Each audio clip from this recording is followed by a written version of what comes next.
बोलिए सर्वश्री आशुतोष महाराज जी की जय, सच्चे दरबार की जय। जन्म जन्म के साथी गुरुदेव, आज हम इसी पर प्रकाश डालेंगे। योग शास्त्र के अनुसार जब सद्गुरु शिष्य को ब्रह्म ज्ञान प्रदान करते हैं तो वे स्वयं इसी आज्ञा चक्र पर विराजमान हो जाते हैं। अर्थात जब हम शिष्य रूप में गुरु को धारण करते हैं तो इसी आज्ञा चक्र के स्थल पर गुरु शिष्य का मिलन होता है, क्योंकि गुरु और शिष्य में आज्ञा का संबंध है। गुरु आज्ञा की पालना करना ही शिष्य का परम धर्म है। गुरु शिष्य की आत्मा का स्वामी होता है, उसकी आत्मा का स्वामी होता है, उसकी आत्मा पर शासन करता है। इसलिए गुरु शिष्य का यह प्रगाढ़ संबंध मात्र एक जन्म का नहीं अपितु जन्म जन्मांतरों का हुआ कहता है। गुरु अपने शिष्य का भूत भविष्य वर्तमान सभी कुछ जानते हैं। श्री आशुतोष महाराज जी जो हमारे दिव्य गुरुदेव हैं, उन्होंने भी हमें ब्रह्म ज्ञान प्रदान किया है। आज्ञा चक्र के मध्य पर अनेक दिव्य अनुभूतियाँ दिखाई हैं, हमें शिष्य रूप में स्वीकार किया है, हमारे जन्म जन्मांतर का संबंध स्थापित किया है। वे हमारे भूतकाल के ज्ञाता हैं, वर्तमान व भविष्य के ज्ञाता व निर्माता हैं। जन्मों जन्मों तक वे इस संबंध को निभाते हैं। ये असंख्य प्रमाण हैं। ऐसे ही प्रत्यक्ष प्रमाण आज हम आपके मध्य से साझा कर रहे हैं, जो हमने गुरुदेव श्री आशुतोष महाराज जी के एक वरिष्ठ प्रचारक शिष्य थे उनसे सुना है।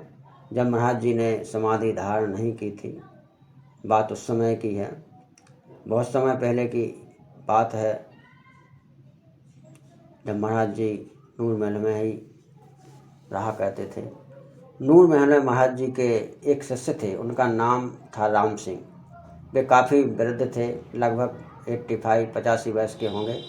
वे मेरठ के समीप बिचौली स्थित चीनी के कारखाने में कार्यपालक अभियंता के पद से सेवानिवृत्त हुए थे। सेवानिवृत्ति के बाद राम सिंह जी अपने पैतृक गांव नूर महल में आकर बस गए थे।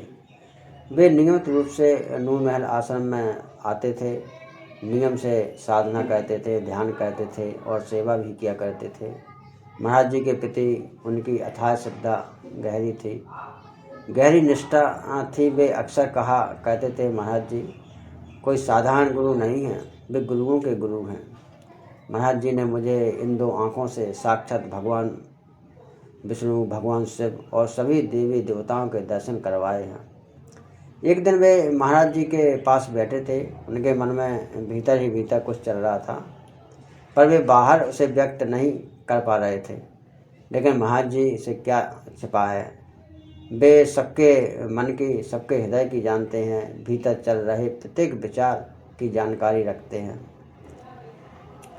महाराज जी ने उनसे स्वयं ही पूछ लिया, क्या आप कुछ कहना चाहते हैं? राम सिंह जी बोले, महाराज जी मेरी आयु बहुत हो चली है, अब तो पता नहीं कि कब यह संसार छोड़ने का समय आ जाए। आपकी कृपा से सारी इच्छाएं पूर्ण हो चुकी हैं, सिर्फ एक इच्छा शेष रह गई है। यदि वह भी आप पूरी कर दें तो मैं बड़े आराम से इस संसार से पलायन कर पाऊंगा। महाराज जी ने मुस्कुराते हुए पूछा, कौन सी इच्छा है? राम सिंह जी बोले, मेरी एक बार अमेरिका देखने की इच्छा है। महाराज जी धीरे धीरे मुस्कुराए और बोले, आपकी यह इच्छा इस जन्म में तो पूरी नहीं होगी, लेकिन हाँ, अगले जन्म में आप जरूर अमेरिका जाएंगे। महाराज जी के मुख से यह बात सुनकर राम सिंह जी पूर्णतः संतुष्ट हो गए, जैसे अब उनके मन में कोई इच्छा ही शेष नहीं रही। मानो भीतर से मन ठहर सा गया। उन्होंने पूरी श्रद्धा से महाराज जी को प्रणाम किया और वापस घर लौट आए। इस घटना के कुछ दिनों बाद राम सिंह जी ने अपने परिवार वालों को एकत्र किया और कहा, मेरे इस संसार से पलायन करने का समय आ गया है और फलाने दिन मेरी मृत्यु हो जाएगी।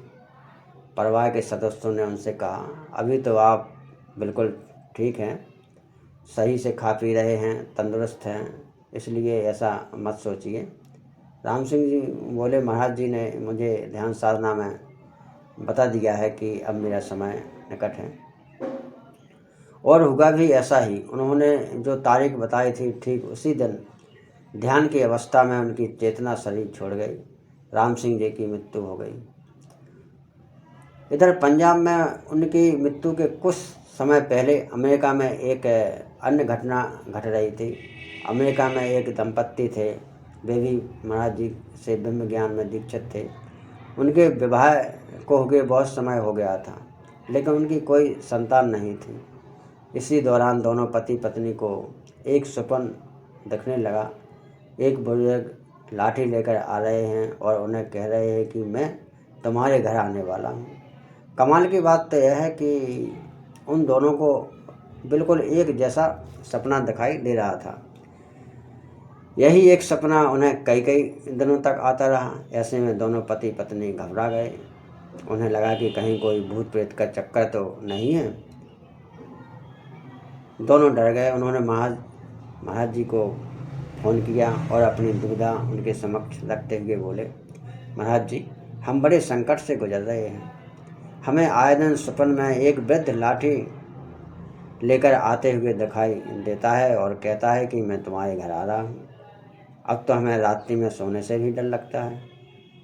यह सुनकर महाराज जी ठहाका मारकर हंसे और बोले, कोई बात नहीं, घबराने की आवश्यकता नहीं है, आशीर्वाद। इतना कहकर महाराज जी ने फ़ोन रख दिया। महाराज जी के मुख से यह वचन सुनकर पति पत्नी निश्चिंत हो गए।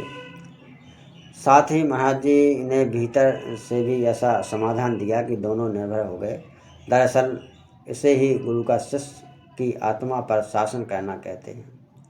महाराज जी से बात करने के बाद उन पति पत्नी को वह सपना आना बंद हो गया।